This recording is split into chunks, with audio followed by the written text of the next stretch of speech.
जो कन्या है उसको देवी समझ कर घर पे संस्कार नहीं दिया जा रहा है, विवाह नहीं करवाया जा रहा है। जहाँ धन अधिक मिल जा रहा है लोग वहीं अपनी कन्या को बेच दे रहे हैं महाराज। लड़का योग्य हो या अयोग्य कोई मतलब नहीं है। लड़का धनवान है, बढ़िया पद पर है, उसकी आदत चाहे जैसी हो, दारू पिए या कुछ भी नशा करे, लेकिन उसके पास धन है, पैतृक संपत्ति है, तो लोग अपनी कन्या को उसके हाथ में बेच दे रहे हैं। सेठ जी बहुत बड़े आदमी है, ये नेता है, ये मुख्यमंत्री है, अपनी सत्ता को चलाने के लिए अपनी कन्याओं को लोग बेच दे रहे हैं। अपने बालकों को कोई अच्छा ज्ञान नहीं दे रहा है, संस्कार नहीं दे रहा है। जो भी बालक है उनको ज्ञान देना चाहिए कि बेटा माता पिता का, गुरु का सेवा करना चाहिए। भगवान को 2 मिनट कम से कम भगवान को अर्घ्य देना चाहिए, सूर्य भगवान को थोड़ा हनुमान चालीसा का पाठ कर लेना चाहिए। कोई संस्कार नहीं दे रहा है। सब लोग कह रहे हैं कि स्कूल जाओ, हमारे स्कूल का समय हो गया है, वीआईपी वाला ड्रेस पहन करके जाओ। तुम्हारा जूता खराब है, तुम वीआईपी जूता पहन करके जाओ। हमारी कोच किताब खत्म हो जाएगी, तुम यदि पुराना कपड़ा पहन करके जाओगे। लड़का किसी को अपशब्द बोल दे रहा है तो लड़का को नहीं समझाया जा रहा है, जिसको अपशब्द बोल रहा है उसी को समझाया जा रहा है। अरे छोटा बच्चा है कोई बात, अरे लड़का ने अपशब्द बोला तो आप लड़के को समझाइए, कोई नहीं समझा रहा। क्योंकि लड़के को समझाएंगे लड़का गुस्सा करेगा तो कल ग्रेड में हमारा सेवा नहीं करेगा और हमको घर से बाहर निकाल देगा। इसलिए लोग अपने बच्चे को ज्ञान नहीं दे रहे। तरुणी प्रभुता के हे श्याल को बुद्धिदायक। और जो पति देव हैं वो अपनी सारा लोग का बात मान रहे, अपने भाई का बात नहीं सुन रहे। माता कहे बेटा इस जमीन को अभी मत बेचो, ये जमीन तुम्हारे आगे काम आएगा, बाद में बेचना। लेकिन बेटा को साले साहब की फरमाइश आई है कि ये जमीन को बेच दो। क्या होती है माता का संपत्ति, क्या होती है पिता का संपत्ति। माता कही बाबू ये घर से हमारा बहुत प्रेम जुड़ा है, ये घर में तुम्हारी मम्मी, हमारे भी पिताजी सब लोग हैं, इस घर में बहुत याद है, इसको तुम मत बेचो। लेकिन बेटा को पैसा दिख रहा है, सारा साहब बोले बेच दो तो बेच दिया। अर्थात कहीं भी धर्म नहीं दिख रहा है, कहीं भी इज्जत सम्मान नहीं दिख रहा है। कन्या विप्रेणी लोभा दंपति नाम चकल्पनम। पूजा पाठ के नाम पे, कथा के नाम पे आडंबर हो रहा है। धर्म का कोई अस्तित्व ही नहीं रह गया है, सब जगह धर्म ही अधर्म दिख रहा है। इस संसार का क्या होगा, इस कलिकाल का क्या होगा, ये सब मैं समझ करके चिंतन करके बहुत चिंतन में हूँ। हे नारद जी संकालिकों से बोल रहे एव वार्ता को बिन पृच्छते गृहे। वार्ता को बिन पृच्छते गृहे, कोई भी बात काम करने से पहले अपने गुरु की आज्ञा व्यक्ति नहीं ले रहा है, राय विमर्श भी नहीं कर रहा है, अच्छा लग रहा है तुरंत कर दे रहा है। और वार्ता को बिन पृच्छते गृहे, ये मैं अपने मन से नहीं कर रहा हूँ, लिखा है वार्ता को बिन पृच्छते श्याल को बुद्धिदायक आदि आदि शब्द इस ग्रंथ में लिखे गए। और तत्या शरणम मया दृष्टम श्रूयता तन्मुनीश्वरम। एक बार तो बहुत विशेष चीज मैंने देखा, यामहं दण्डवापन्नो यत्र लीला हरेर्भू। वृंदावन में यमुना नदी के तट के किनारे पे मैंने देखा एक युवती स्त्री बैठी हुई है यमुना नदी के तट पे, और उसके गोद में 2 बूढ़े व्यक्ति सोए हुए हैं।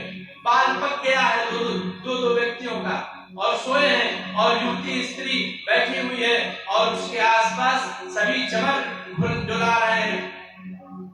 तो नारद जी ने सोचा ये बहुत आश्चर्य है। तत्याश्रम मया दृष्टम। भाई अभी माता जो है वो जवान है, युवती है, और जो बालक हैं वो वृद्ध हो गए हैं। ये कैसा आश्चर्य है, वो भी वृंदावन में, वो भी यमुना नदी के तट के किनारे पे, क्या आश्चर्य है। नारद जी को मन में संदेह हुआ। तत्याश्रम मया दृष्टम श्रूयता तन्मुनीश्वरम।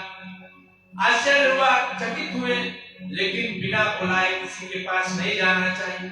नारद जी देख रहे हैं कि वहां पर ये सब घटना घट रही है, लेकिन नारद जी सोच रहे हैं भाई यदि मैं जाता हूँ तो कोई मतलब नहीं निकलेगा, क्योंकि जब तक कोई बुलाए ना, जब तक कोई स्मरण ना करे तब तक नहीं जाना चाहिए, उससे अपनी मर्यादा भंग होती है।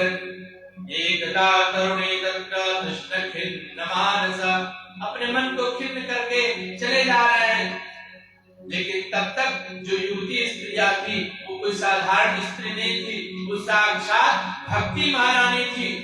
भक्ति महारानी तो समझ गई ये नारद जी हैं। नारद जी को देखते ही भक्ति महारानी प्रसन्न हुई और नारद जी को बुलाने लगी। भो साधु क्षणं तिष्ठ मच्चिन्तामपि नाशय, हे साधु क्षणं तिष्ठ, थोड़ा रुकिए रुकिए रुकिए, दर्शनं तव लोकस्य सर्वदा गहनं परम्। हे साधु महात्मा, नारद जी आप रुकिए, आपके दर्शन से मेरा दुख दूर हो जाएगा और मैं बहुत दुखी हूँ। लेकिन नारद जी इस प्रकार का बात बोली, नारद जी बहुत आश्चर्यचकित होकर के देखते हैं। वदते सविस्तारं स्वस्य दुःखस्य कारणं, हे देवी तुम कौन हो, तुम्हारे दुख का क्या कारण है, हमको बताओ। तो भक्ति महारानी अपने दुख का कारण बताती है। अहम भक्ति दीक्षा इमो में तनयो मदो, मैं भक्ति हूँ और जो दो पुत्र दिख रहे हैं अचेत अवस्था में, ये दो मेरे पुत्र हैं। ज्ञान और वैराग्य, ज्ञान वैराग्य इस कलिकाल में ज्ञान किसी के पास नहीं, वैराग्य बहुत कम लोगों के पास है, ज्ञान भी बहुत कम लोगों के पास है। पूजा पाठ तो करने की इच्छा है, लेकिन अपने मन से, जो प्रमाणित पूजा पाठ की विधि विधान है उसके मन से कोई पूजा पाठ नहीं करना चाहता। खुद को जो अच्छा लगे वो पूजा पाठ करना चाहते हैं। खुद को जो अच्छा लगे वो पूजा पाठ करिए, अच्छी बात है, लेकिन जो प्रमाणित पूजन पाठ की विधि है उसके विधि विधान के साथ करना चाहिए, तब जाकर के आपको पूजन का फल प्राप्त होगा। यदि माता अपने पुत्र से प्रेम करती है तो इसको भक्ति नहीं कहेंगे, इसको वात्सल्य कहेंगे। यदि पिता अपने पुत्र से प्रेम करता है तो इसको भक्ति नहीं कहेंगे, उसको वात्सल्य कहेंगे। वही यदि पुत्र यदि अपनी माता से प्रेम करता है इसको भक्ति कहेंगे, मातृ देवो भव। वही पुत्र यदि अपने पिता से प्रेम करता है इसको बोलेंगे पितृ देवो भव। क्या भक्ति है, इस विषय में जानने का जो ज्ञान प्राप्त होगा वो भागवत जी के माध्यम से प्राप्त होगा। किसको त्यागना चाहिए, किसको नहीं त्यागना चाहिए, ये सब ज्ञान भ्रष्ट हो चुका है। केवल भक्ति तो जानते हैं लेकिन कुछ करना नहीं चाहते हैं।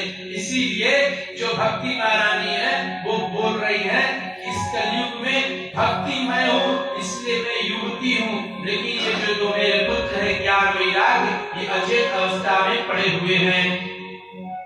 वृंदावन पुनः प्राप्त नवीन स्वरूपिणं, वृंदावन में आकर के युवती तो हो गई, लेकिन जो ज्ञान वैराग्य भक्त हैं अभी भी बूढ़े हैं।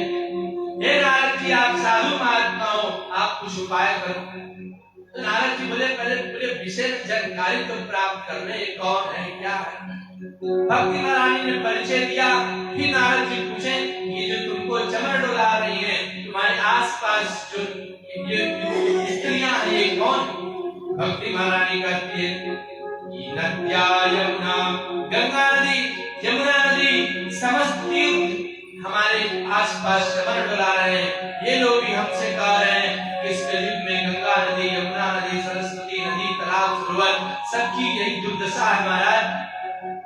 किसी का भी इज्जत नहीं, किसी का भी। अभी आप लोग गए थे चल यात्रा में, तालाब का क्या हाल होगा। तालाब तो चलिए अच्छी बात है, गंगा नदी जी को भी आप लोग देख ही रहे, यमुना नदी, वृंदावन में जाइए दर्शन करेंगे, यमुना जी का हाल तो पूछे मत, लोगों ने क्या कर दिया। प्रेम से श्री कृष्ण भगवान की वृंदावनम पुनः प्राप्त। महाराज दशा बड़ी बेकार है। आप साधु महात्मा आप कुछ उपाय बताओ। वृंदावनम पुनः प्राप्य इदं स्थान परित्यज्य विदेशो गम्यते मया।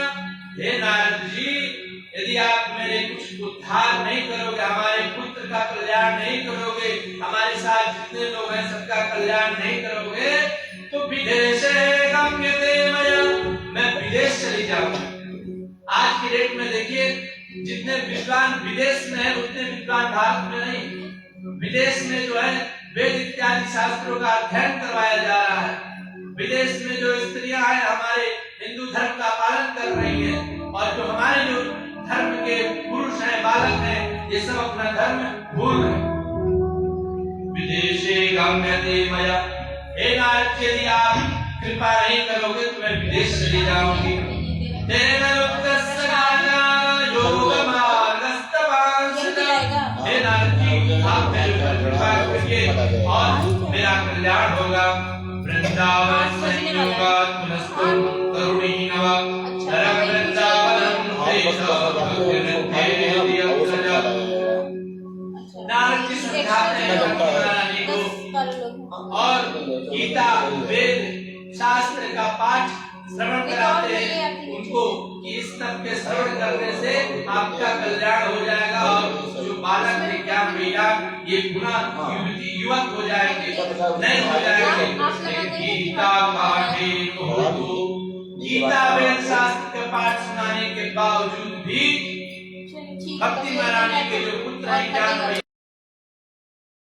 ये थोड़ा हिल भी नहीं है। क्या बात है, नारद जी बहुत चिंतित हो गए। फिर उसके बाद नाना प्रकार के बातों को समझाएं, फिर भी अचेतना नहीं आई। फिर भक्ति महारानी के प्रभु अब क्या होगा, तो नारद जी कहे चिंता मत करो, ये कलयुग में भगवान जरूर कृपा करेंगे, तुम्हारे भी पुत्र के ऊपर करेंगे। कलयुग है, कलयुग में दोष है, मैं मानता हूँ कि कलयुग में दोष है, लेकिन कलयुग में कुछ अच्छाइयाँ भी है।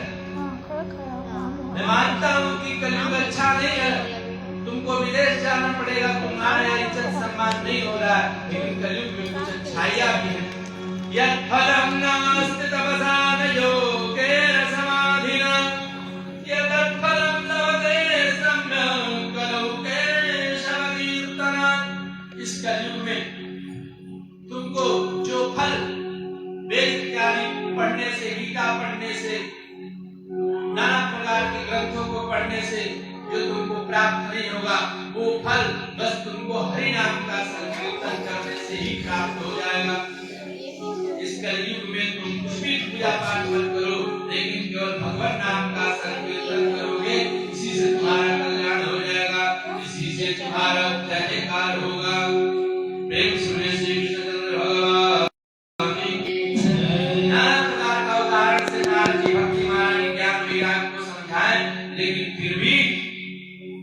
लेकिन फिर भी उनके अंदर चेतना नहीं आई, तो नारद जी चिंतित हो गए। जगति जगति माया यस्य कायाधवस्ते त्वचरतनमेकं केवलं जागरेय।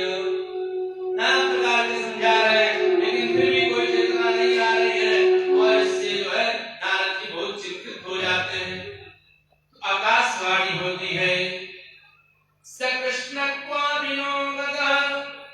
आकाशवाणी होती है कि हे नारद जी, आपके वेद इत्यादि शास्त्र गीता पाठ सुनाने से भक्ति महारानी का कल्याण नहीं होगा। आप जो सत्कर्म करिए, और सत्कर्म के द्वारा, सत्य कथा के द्वारा इनका कल्याण होगा। ज्ञान प्रबुद्धतां शीघ्रं देवै वैराग्यं प्रबुद्धता। तो नारद जी बहुत चिंतित हो गए कि भाई अब क्या, मैंने गीता वेद पाठ सब सुना दिया, उसके बावजूद भी कल्याण नहीं हुआ, अब इससे भी बड़ा चीज क्या है जिससे आकाशवाणी हुई सत्कर्म। तो नारद जी घबरा करके सभी ऋषि मुनियों के पास जाने लगे।